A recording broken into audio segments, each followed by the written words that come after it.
Chapter 4. And the word of Samuel came to all Israel. Now Israel went out against the Philistines to battle, and pitched beside Ebenezer, and the Philistines pitched in Aphek. And the Philistines put themselves in array against Israel, and when they joined battle, Israel was smitten before the Philistines, and they slew of the army in the field about 4,000 men.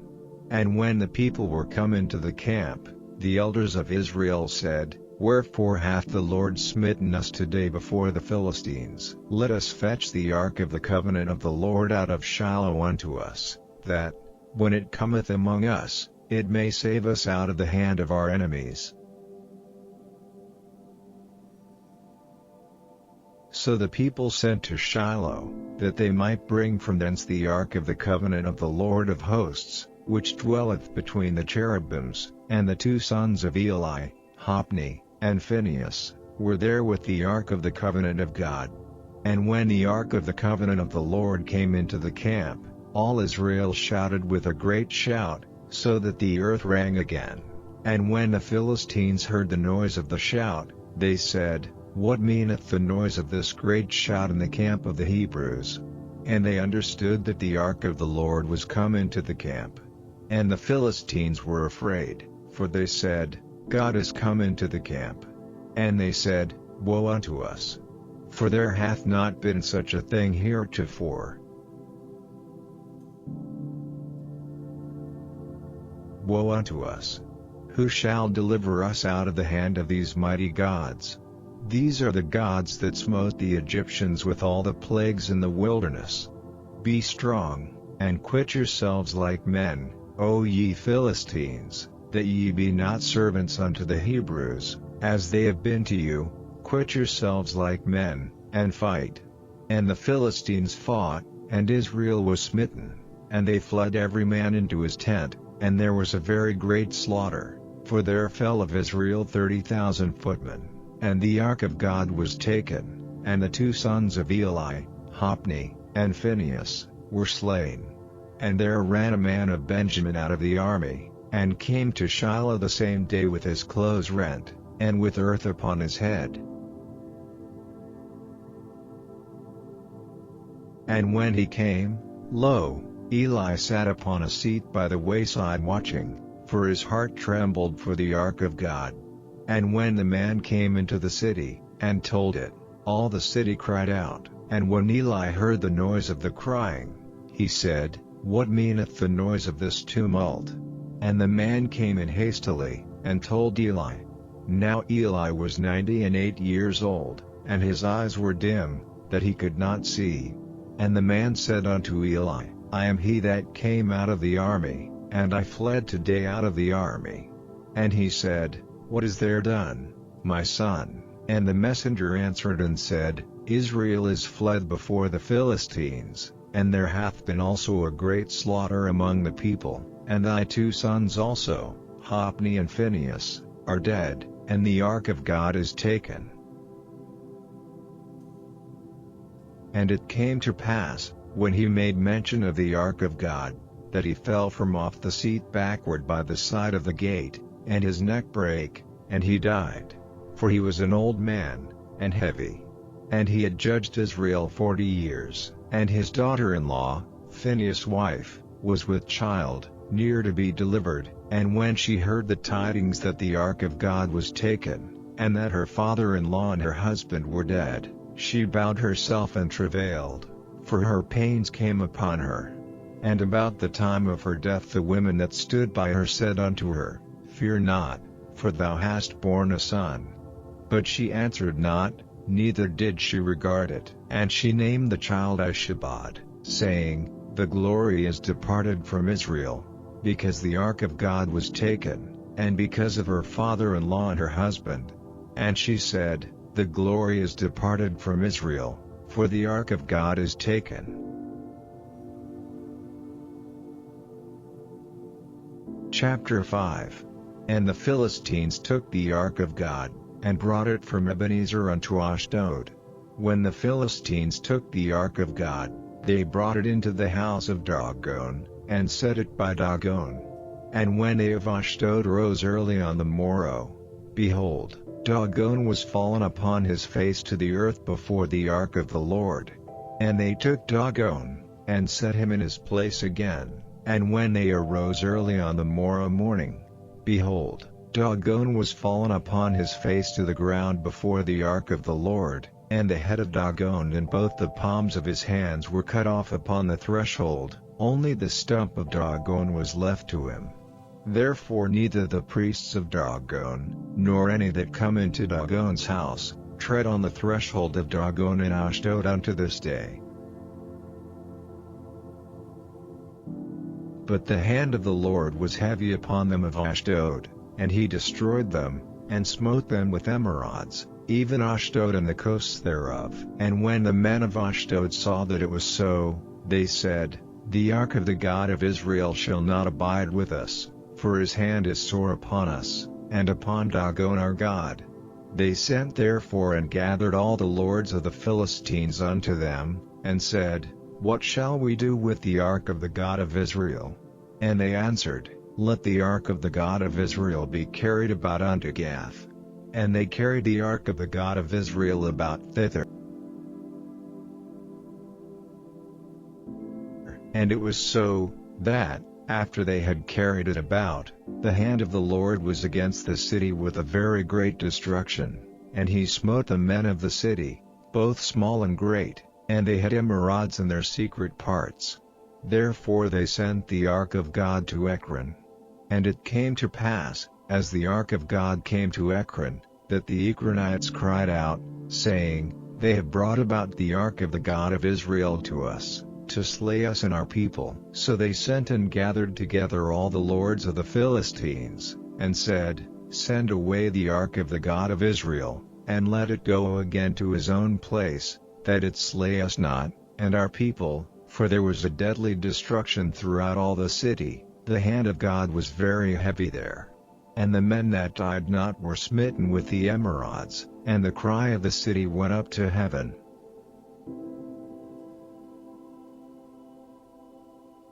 Chapter 6. And the ark of the Lord was in the country of the Philistines 7 months. And the Philistines called for the priests and the diviners, saying, What shall we do to the ark of the Lord? Tell us wherewith we shall send it to his place.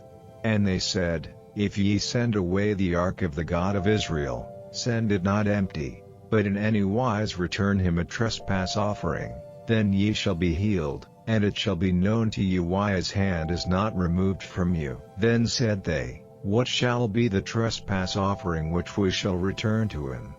They answered, 5 golden emerods, and 5 golden mice, according to the number of the lords of the Philistines, for one plague was on you all, and on your lords.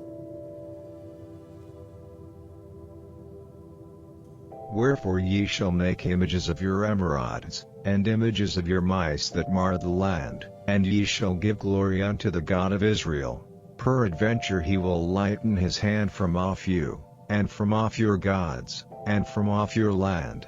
Wherefore then do ye harden your hearts, as the Egyptians and Pharaoh hardened their hearts? When he had wrought wonderfully among them, did they not let the people go, and they departed? Now therefore make a new cart, and take 2 milch kine, on which there hath come no yoke, and tie the kine to the cart, and bring their calves home from them, and take the ark of the Lord, and lay it upon the cart, and put the jewels of gold, which ye return him for a trespass offering, in a coffer by the side thereof, and send it away, that it may go.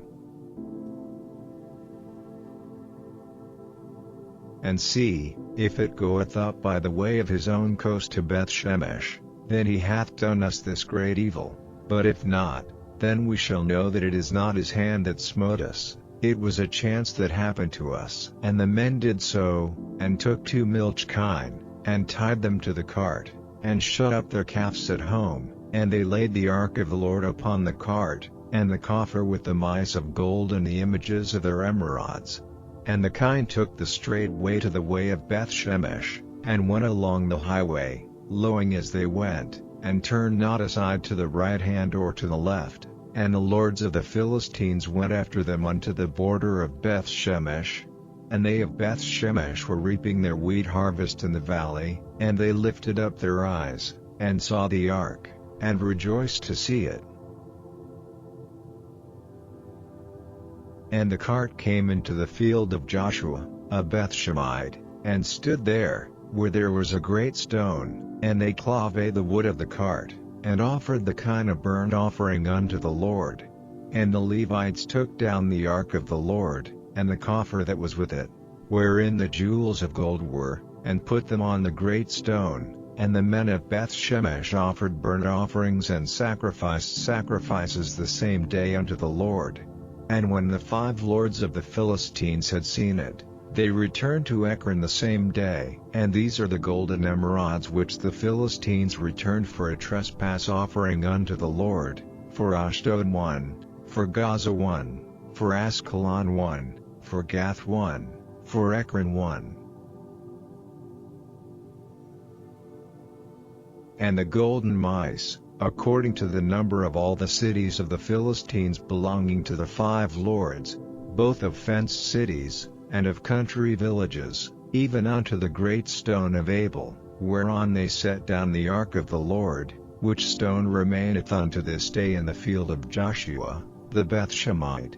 And he smote the men of Beth Shemesh, because they had looked into the ark of the Lord. Even he smote of the people 50,010 men, and the people lamented, because the Lord had smitten many of the people with a great slaughter. And the men of Beth Shemesh said, Who is able to stand before this holy Lord God? And to whom shall he go up from us?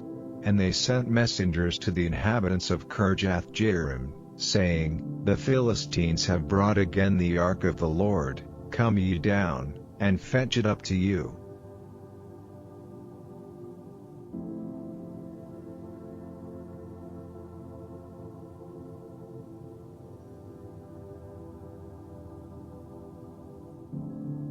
शमूएल भविष्यवक्ता की पहली पुस्तक अध्याय 4।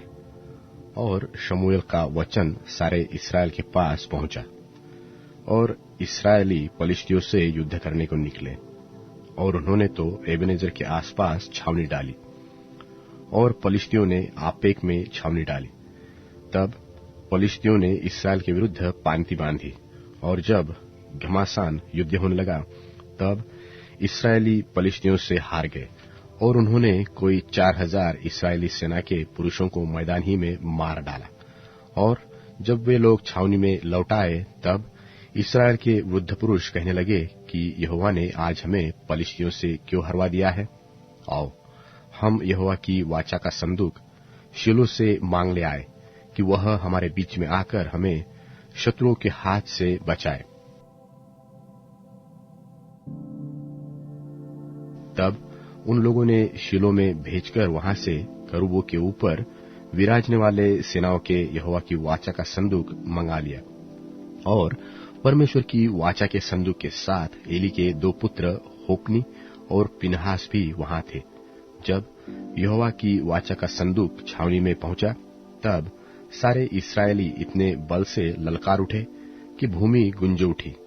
इस ललकार का शब्द सुनकर पलिश्तियों ने पूछा, इब्रियों की छावनी में ऐसी बड़ी ललकार का क्या कारण है? तब उन्होंने जान लिया कि यहोवा का संदूक छावनी में आया। तब पलिश्ती डरकर कहने लगे, उस छावनी में परमेश्वर आ गया है। फिर उन्होंने कहा, हाय, हम पर ऐसी बात पहले नहीं हुई थी। हाय, ऐसे महाप्रतापी देवताओं के हाथ से हमको कौन बचाएगा?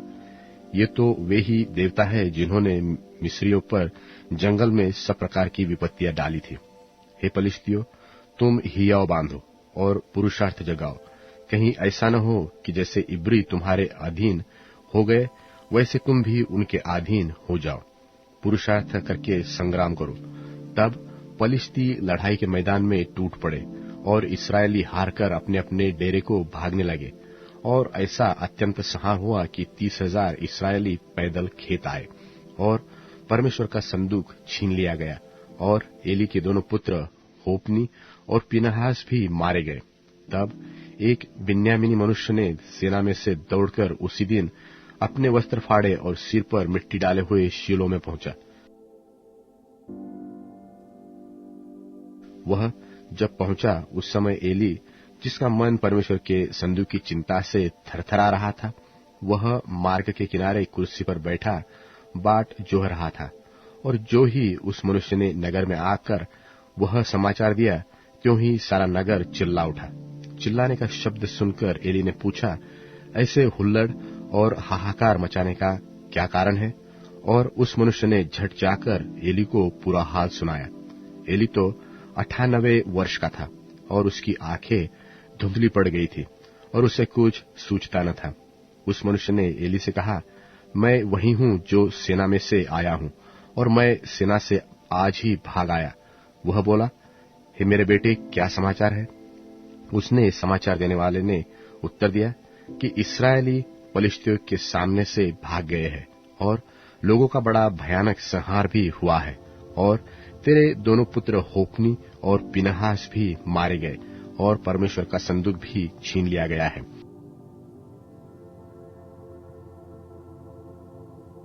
जो ही उसने परमेश्वर के संदूक का नाम लिया, त्यों ही एली फाटक के पास कुर्सी पर से पछाड़ खाकर गिर पड़ा, और बूढ़े और भारी होने के कारण उसकी गर्दन टूट गई और वह मर गया। उसने तो इस्राएलियों का न्याय 40 वर्ष तक किया था। उसकी बहू पिनहास की स्त्री गर्भवती थी और उसका समय समीप था।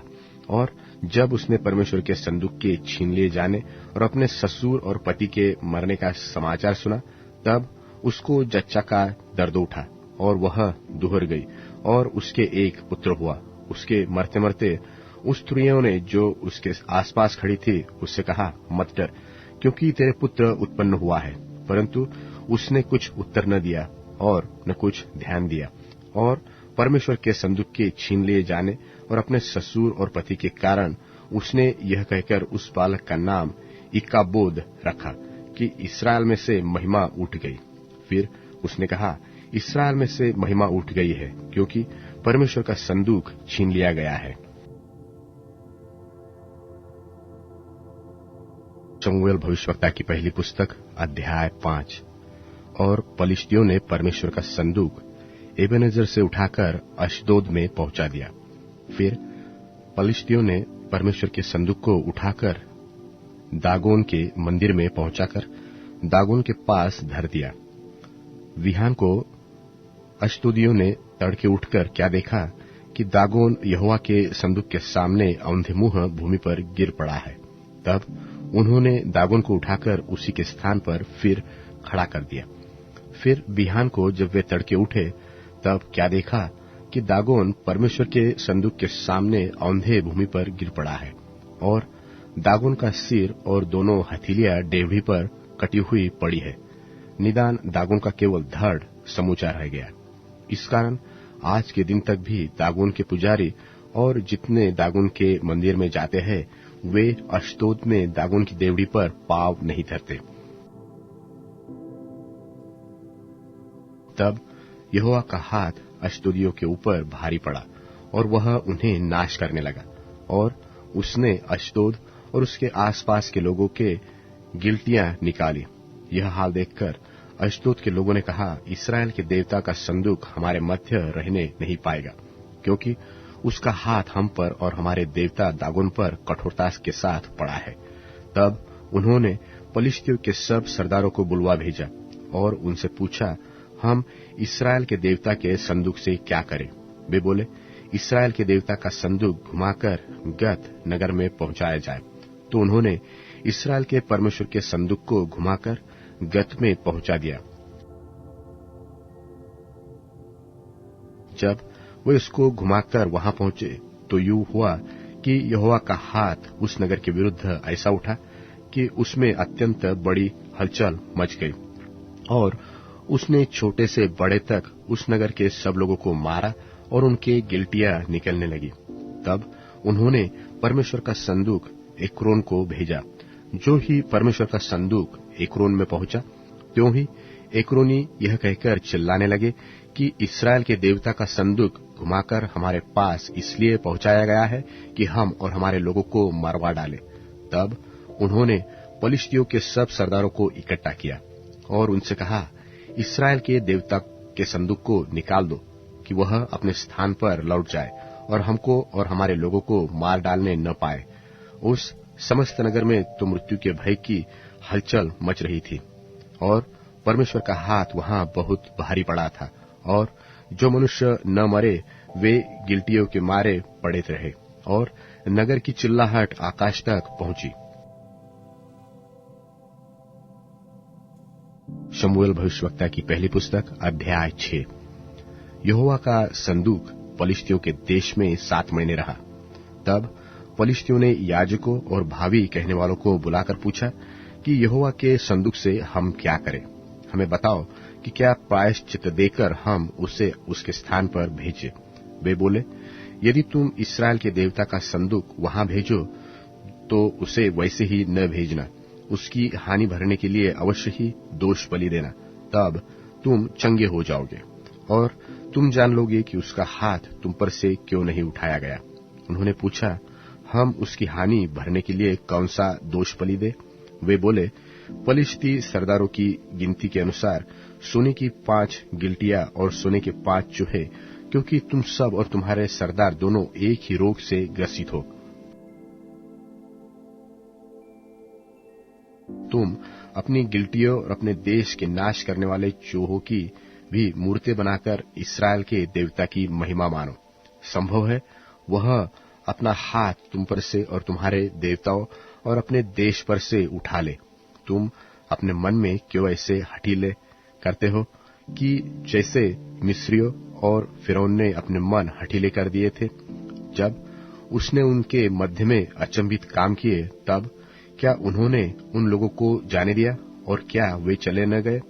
सो अब तुम एक नई गाड़ी बनाओ और ऐसी 2 दुधार गाय लो जो जुए तले न आई हो, और उन गायों को उस गाड़ी में जोतकर उनके बच्चों को उनके पास लेकर घर को लौटा दो। तब यहोवा का संदूक लेकर उस गाड़ी पर धर दो, और सोने की जो वस्तुएं तुम उसकी हानि भरने के लिए दोष बलि की रीति से दोगे, उन्हें दूसरे संदूक में धर के उसके पास रख दो।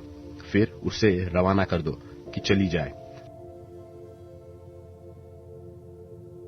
और देखते रहना कि यदि वह अपने देश के मार्ग से होकर बेत शेमेह को चले तो जानो कि हमारी यह बड़ी हानि उसी की ओर से हुई, और यदि नहीं तो हमको निश्चय होगा कि यह मार हम पर उसकी ओर से नहीं परंतु संयोग ही से हुई। उस मनुष्यों ने वैसा ही किया, अर्थात 2 दुधार गाय लेकर उस गाड़ी में जोती और उनके बच्चों को घर में बंद कर दिया, और यहोवा का संदूक और दूसरा संदूक और सोने के चूहों और अपनी गिलटियों की मूर्तों को गाड़ी पर रख दिया।